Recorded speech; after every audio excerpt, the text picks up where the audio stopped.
তুই বিয়ে করে ফেলছিস? আমরা তোর মা বাবা, তুই আমাদেরকে না জানিয়ে বিয়ে করে ফেললি? আরে আমার বউ না, আরেকজনের বউ।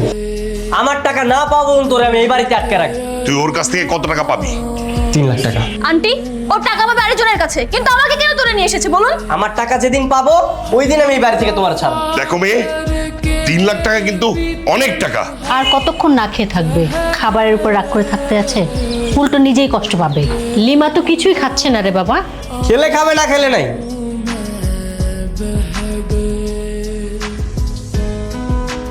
আমি ঠিকই জানতাম তুমি খাবে, তাহলে তো নাটক সিনেমা করার কি ছিল? হ্যাঁ, আমার যখন ইচ্ছে হবে আমি তখনই খাবো। আমার তখন খেতে ইচ্ছে করে তাই আমি খাইনি।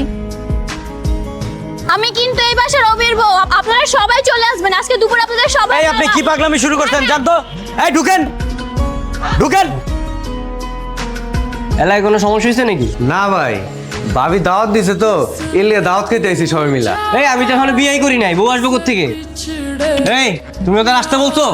এত লোকজন, এলাকায় কোনো ঝামেলা হয়েছে নাকি? আরে ঘরের ঝামেলাই তো শেষ করতে পারতাছি না, এলাকার ঝামেলা কি শেষ করবো? ওই লিমা কি করতে জানো? সবাই রে বইলে বেড়ে গেছে ওনাকে আমার বউ। হালিম ভাই আসলে হয়েছে কি, ভুল বোঝাবুঝি হয়ে গেছে। ও আমার বউ না, যা হয়েছে আমি আপনারা পরে বুঝাই বলবো। এই রতন ভাই, একটা কাজ কর, সবাই নিয়ে যা, যা খাইতে চায় সবাই খাওয়া। তুই সবার সামনে এমন করলে কেন? তোর উদ্দেশ্য কি?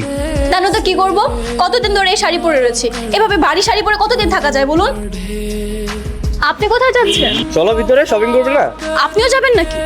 হ্যাঁ চলো, আমি তোমাকে শপিং করে দিচ্ছি। না না, আপনি যাওয়ার কোনো প্রয়োজন নেই। আপনি টাকা দিয়ে দেন, আমি কিনে নিব। নাও, এখানে কিছু টাকা আছে, এটা দিয়ে তুমি শপিং করো। আপু, এখানে একটা বিয়ের শাড়ি পরা মেয়ে ঢুকেছিল, উনি কোথায়? উনি তো চলে গেছে। তোর বউ কোথায়? তুই কি তোর বউকে নিয়ে গেছিস? তুই এসব কি বলছিস? আমি কই নিয়ে যাব? আরে আমার বউ তো তোর কাছে। আর আমি তো জানি না, তোর বউকে খুঁজে পাচ্ছি না। সত্যি করে বল, তুই কোনো উল্টোপাল্টা কিছু করিসনি তো? আর তুই একটা কাজ কর, তুই লেক পারে চলে আয়। আমার বউ কই? আমারও তো একই প্রশ্ন, তোর বউ কই? হ্যাঁ, উল্টোপাল্টা কিছু করিসনি তো? এই, তোর আমার দেখে কি ওরকম ছেলে মনে হয়? হ্যাঁ, যে টাকার জন্য নিজের বন্ধুর বউকে তুলে আনতে পারে তাকে করবো আমি বিশ্বাস। আমি যদি ওরে না পাই না, তোর নামে থানায় মামলা করব। থানায় গিয়ে বলবো তুই আমার বউকে মেরে গুম করে দিয়েছিস। তোর বউ? এই তোর বউ কিসের রে? হ্যাঁ, তুই কি এখনো বিয়ে করছিস? তুই তো এখনো কবুল বলস নাই। তাতে কি? ও, এবার ভালো করে বুঝতে পেরেছি। তোর টাকা না দিতে পারলে তুই ওরে বিয়ে করবি না, এই ধান্দা করেছিস। টাকা না দিলে কি হবে সেটা সময়টা সময় বলে দিবি। তবে কালকে টাকা নিয়ে আসার পর যদি ওরে না পাই না, তোর কিন্তু খবর আছে। অবি, আমাকে চিনতে পারছেন না? যাকে সকাল থেকে খুঁজে বেড়াচ্ছেন, আমি সে। ফাইলাইম করতেছো তুমি? আপনি কেমন পেলেন বলুন তো? সকাল থেকে আমাকে খুঁজে বেড়াচ্ছেন, কোথাও পাচ্ছেন না, অথচ আমাকে দেখেন। আমি কিন্তু আপনাকে সারাক্ষণ চোখে চোখেই রেখেছি। মানে আমি তোমাকে অবি, তুই এখানে?